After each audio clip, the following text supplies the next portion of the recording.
Jalan lebar dan sempit. Diambil dari Matius 7 ayat 13 sampai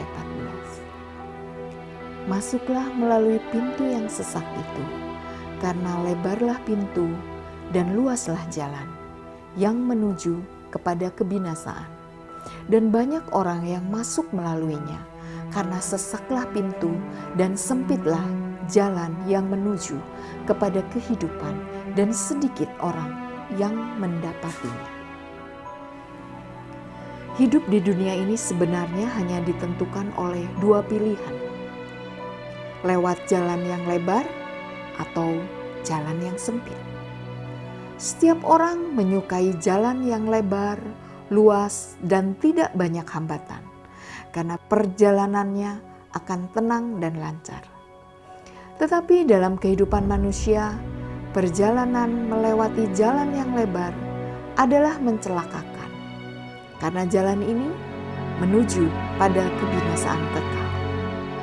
Dengan jalan ini, Anda bisa menentukan standar moral sendiri.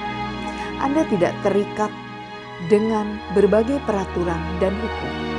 Prinsipnya, asal aku senang, ya lakukan saja.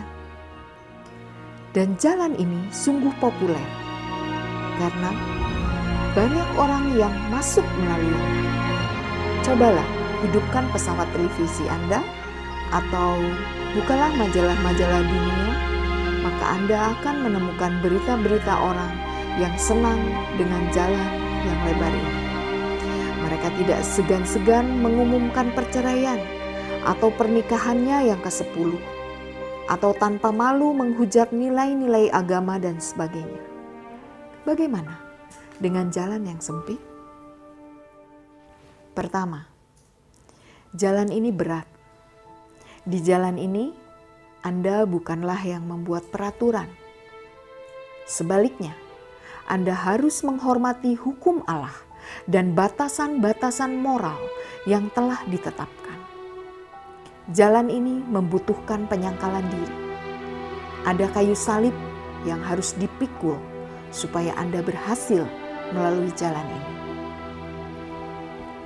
Kedua, jalan ini sepi dan tidak banyak orang yang melaluinya. Anda mungkin akan merasa kesepian karena orang lain segan untuk mengikuti Anda. Malahan mereka akan menertawakan Anda. Mereka akan mengejek Anda dan mengatakan bahwa Anda bodoh, dungu, soalim, dan sebagainya. Tetapi justru inilah jalan yang menuju kepada kehidupan.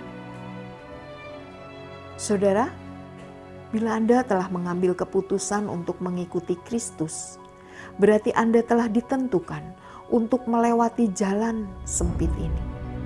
Diejek, diolok, dihina, dianiaya, dan sebagainya. Itu adalah hal yang biasa. Sebab Yesus telah berkata di dalam Yohanes 15 ayat 20, "Jikalau mereka telah menganiaya aku, mereka juga akan menganiaya kamu. Jikalau mereka akan menuruti firman-Ku, mereka juga akan menuruti perkataan-Mu." Jalan yang lebar adalah jalan orang fasik. Kata firman Tuhan dalam Amsal 4 ayat 14, Alkitab memperingatkan, "Jauhilah jalan itu, janganlah melaluinya, menyimpanglah daripadanya, dan jalanlah terus." Amsal 4 ayat 15. Jadi, bila Anda telah mengambil keputusan untuk mengikuti jalan yang sempit, berjalanlah terus. Jangan tergoda untuk menyimpang dan kembali pada jalan yang lebar itu. Resep keberhasilan melewati jalan sempit adalah mengarahkan pandangan pada Kristus. Memang berat melewati jalan ini, tetapi orang yang bersungguh-sungguh mencintai Tuhan akan berhasil melaluinya. Sebab Allah tidak akan membiarkan anak-anaknya berjalan sendirian. Ia berjanji untuk menyertai kita. Haleluya. Tuhan Yesus memberkati.